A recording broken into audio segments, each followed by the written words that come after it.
Berbera Investment. Dnešní svět je stále více propojený. Jednotlivé země jsou si blíže a vzájemně se prolíná jejich kultura i ekonomika. Zvyšuje se poptávka nejen po zdrojích a surovinách, ale také nových obchodních příležitostech. Oblasti se stabilní politikou a nerostným bohatstvím jsou lákavou příležitostí pro investory. Již v minulosti ekonomiky řady zemí zaznamenaly prudký růst a oživení právě díky využití moderních technologií a investičnímu kapitálu. Některé z těchto zemí se za relativně krátký čas staly světovými lídry v řadě oborů. Představujeme vám Somaliland, zemi, která nabízí mnoho unikátních investičních příležitostí. Somaliland je od roku 1991 autonomním územím, kde byla vyhlášena Republika Somaliland. Africká unie ji nyní ještě neuznává, nicméně na rozdíl od zbytku Somálska se Republika Somaliland stala oázou demokracie a stability ve východní Africe. Republika Somaliland má propracovaný demokratický systém vlády a usiluje u světového společenství o řádné uznání samostatnosti. Země má překrásné moře a pobřeží, je výhodně situována na trase do Suezského průplavu a může být strategickou základnou pro naši další expanzi v regionu východní Afriky. Somaliland také nabízí nerostné bohatství, zejména ropu a zemní plyn. Nacházejí se zde bohatá naleziště uhlí, kvalitního vápence, zlata a drahokamu.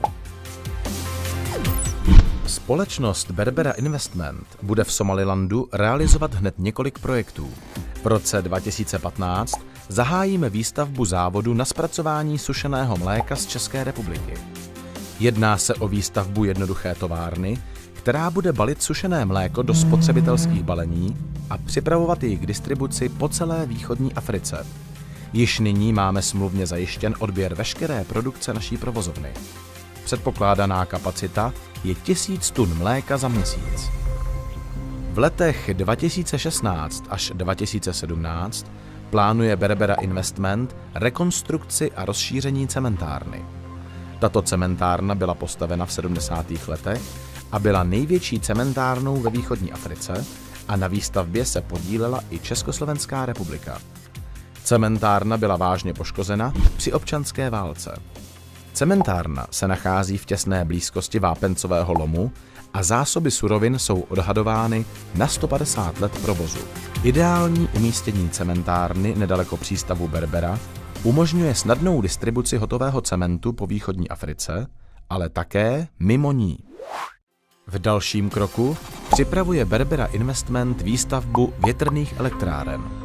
Z naší visibility studie vyplývá, že zhruba 250 větrných generátorů pokryje prakticky celou spotřebu Republiky Somaliland. Dostatek elektrické energie je další nepostradatelný krok pro rozvoj země.